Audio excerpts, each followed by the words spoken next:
ভাঙা হলো পুলিশের ব্যারিকেড, জ্বলল আগুন, পুলিশের লাঠিচার্জে মাথা ফাটল বিক্ষোভকারীদের, আহত পুলিশ কর্মীও। পুলিশের গাড়ির সামনে প্রিজন ভ্যানের মাথায় উঠে বিক্ষোভ।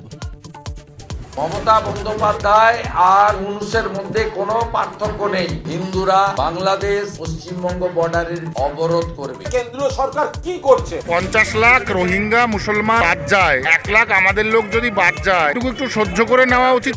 এসআইআর নিয়ে মতুয়া উদ্বেগে এবার উল্টো সুর শান্তনু ঠাকুরের।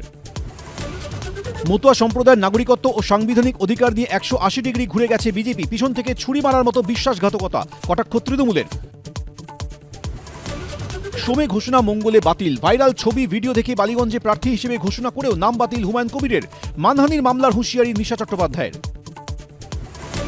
সঙ্গীতশিল্পী লগ্নজিতাকে হেনস্থার অভিযোগে খুনের চেষ্টার মামলা, বাড়াবাড়ি অযৌক্তিক পোস্ট দেবরার তৃণমূল বিধায়কের। হামলাকারীর অন্য নাম হলে মুখ খুলতেন, প্রশ্ন বিজেপির। ছাইয়ে ঢেকেছে ডায়মন্ড হারবারের নীলাগ্রাম, পেপার মিল থেকে দূষণ ছড়ানোর অভিযোগ, অসুস্থ হয়ে ঘর ছাড়ছেন বাসিন্দারা। কারখানা কর্তৃপক্ষকে 5 দিনের ডেডলাইন এসডিওর।